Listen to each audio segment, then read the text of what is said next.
viewers, welcome to another exciting episode of The AI People, where we share inspiring stories of thinkers and builders who are humanizing AI. I have the privilege of attending RSA, which is the biggest cybersecurity conference in the world.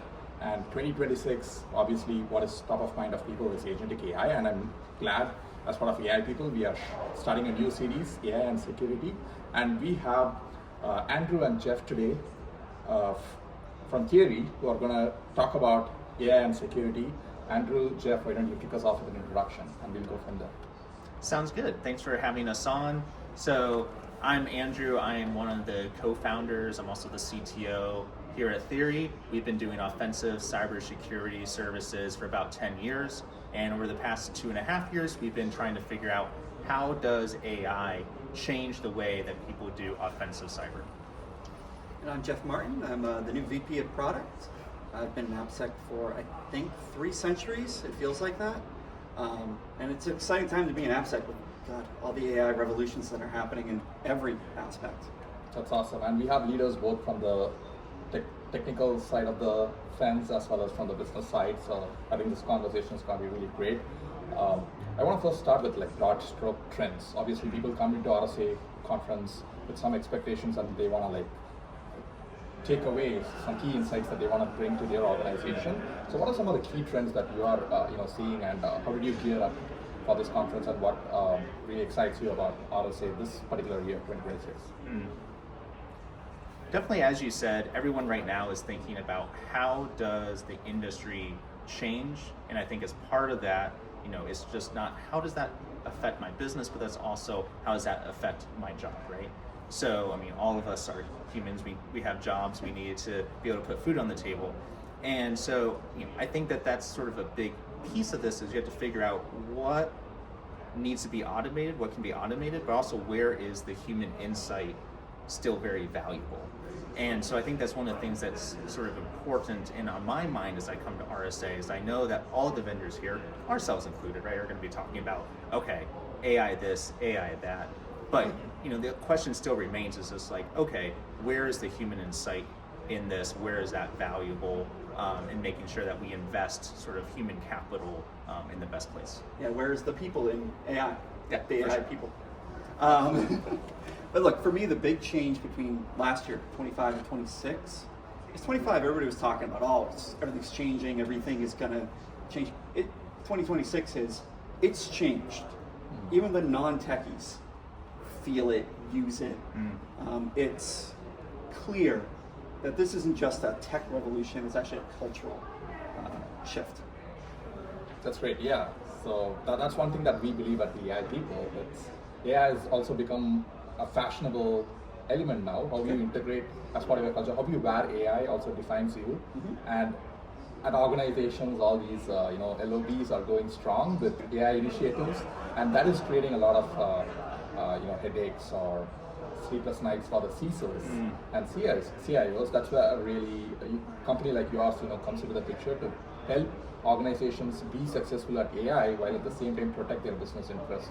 So I want to get your thoughts on what are some of the hard challenges or problems that organizations are trying to address in the agentic AI era. The car can only go as fast as the brakes would allow, but we cannot slam on the brakes as well. So organizations are kind of finding themselves in a difficult situation. So I want to get your thoughts on the problem as well as the solution that you are trying to solve. For sure, and there's a couple of different problems here. So one of the problems that you see with agentic workflows, but just AI in general, is it's okay, my company's data now has to go to a third party. Do I want that to happen or not? How do I prevent that from happening? People have talked before about shadow IT all the time, now shadow AI, and that's a real problem. And so, that's one place where we sort of see that, the industry needs to have a solution. The other piece that is big for us is the vibe coding. So you have all of this code being written, probably now hundreds of millions of lines of code, I'm sure each year, that are going to be written by AI. And the question is, okay, how do you make sure that code is secure? So I think that is sort of where we're really trying to focus, is making sure that there is a pathway for scaling up that security review. Human pen testers are great. I've been a human pen tester for a long time, I only have so many hours in my day. So how do we use AI in order to make all of that code secure? And that's we're trying to solve right now with Zint in our company.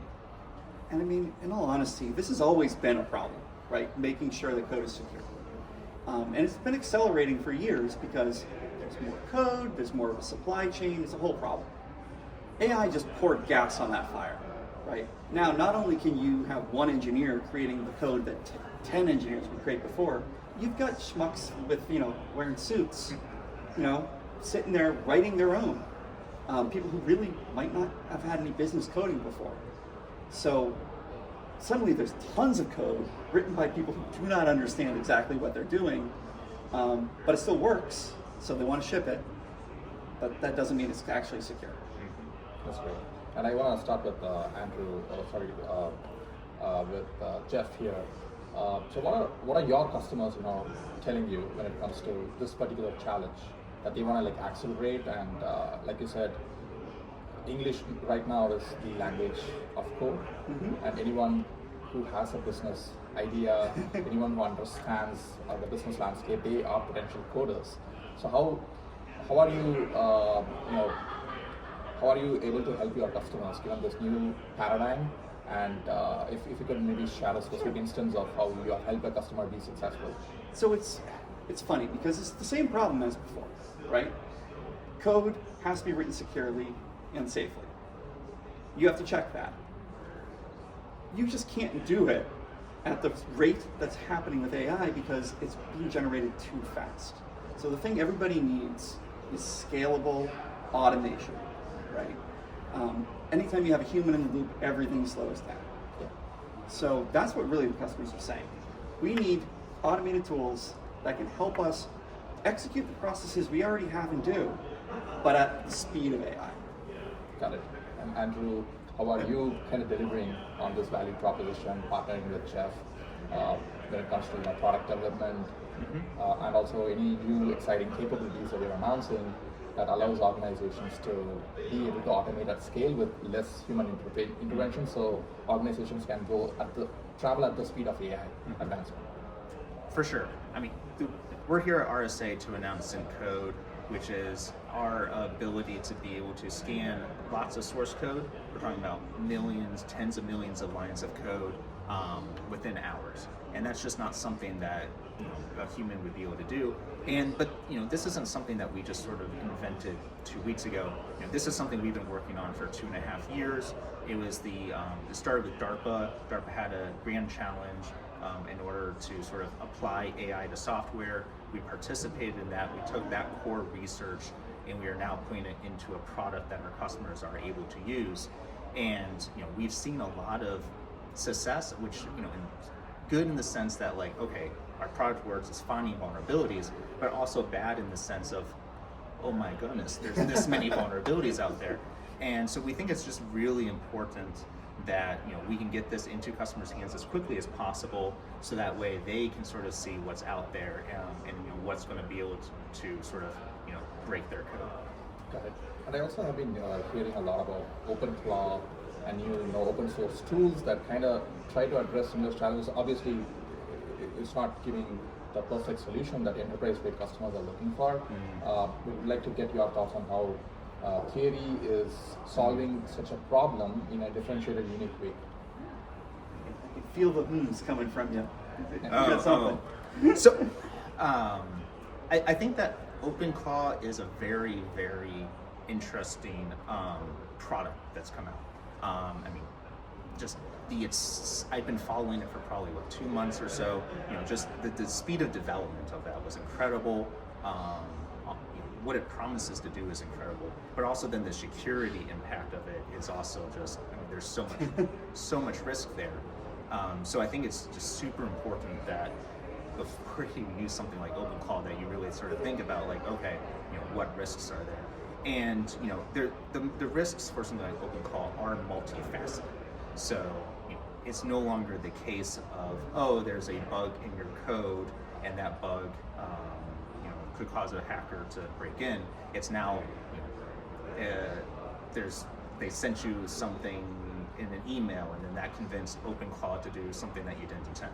So I mean, the risks are just so different that I think it's important that everyone thinks about security, and OpenClaw is no exception to that. And in terms of lines of code, I'm pretty sure it's over 500,000 lines of code now. Like, it is a huge project for something that was just created a few months ago. And I think that sort of illustrates the point that we're trying to make, which is that the speed of development is only increasing. If you're relying only on humans to review that code, you're going to be left behind. You have anything to add to that? Yeah, I mean, one other point is it came out of the blue and then everybody started using it. Yeah. I think there is a slow dawning that tools that are maybe useful to individuals might not be appropriate for enterprises to use. I think it's always been the case, but I think it's becoming more and more the case, right? And the problem is companies still can't do a really good job of saying this is approved, this is not, because that is also a very slow manual process. But I mean, I think OpenClaw came out and then everybody used it that week. It was pretty brutal. I mean, if you look at the graph, it's exponential. It's crazy. And Jeff, Andrew, you are trusted advisors to our customers since you've been in AI cybersecurity space for quite some time. You're in a position to also guide customers and inform them where they should be, focusing on in the next 1 to 2 years. I know it's kind of challenging given that the AI landscape is evolving so fast. But what foresight do you have in terms of how this industry is going to evolve in the next 1 to 2 years? Any thoughts on how customers how do they prepare for the foreseeable future?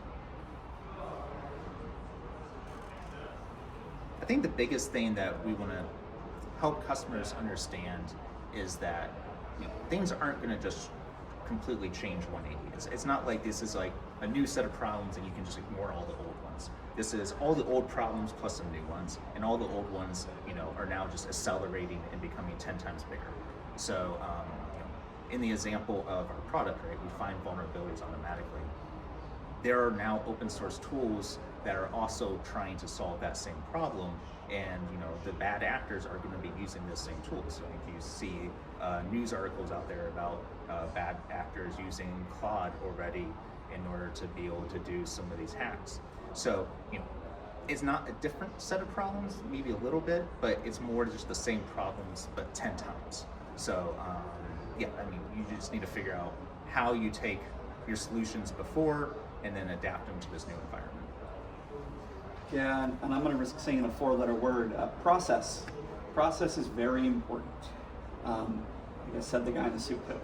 But fundamentally, like Andrew said, not only is all of this stuff kind of just an evolution of what was happening before, just at a much rapid speed, the solutions are also relatively simple, right? Know what you're putting in your code. Scan your code for security problems. You just have to do it at a faster pace, and you have to be able to do it at this new target, right? Which has slightly different problems. That's great to know. And to summarize, like, what would be your, in one sentence, if you were to say what RSA 2026 was all about to people when you go back to your home base, what would that be? I'll say, honestly, the one thing that's come up in every single conversation is, of course, AI, but the tone is very, very much, it's here. I'm already using it. There's no planning. They're trying to figure out how to close the gate after the horse has been left the barn. How about you?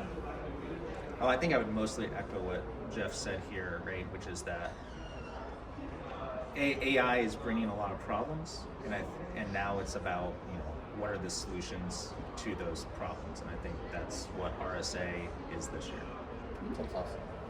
Well, thank you so much, Jeff Andrew, for being with us today, and wish Theori a great showing at RSA 2026. Thank you. It's a pleasure. And I got to plug the website here. Yes, Yeah, it's very please to important. talk about how people can find more about Theori. So please go to zint.io. That's our website. Take a look at our product and give us any feedback. And if you have any questions from this, let us know.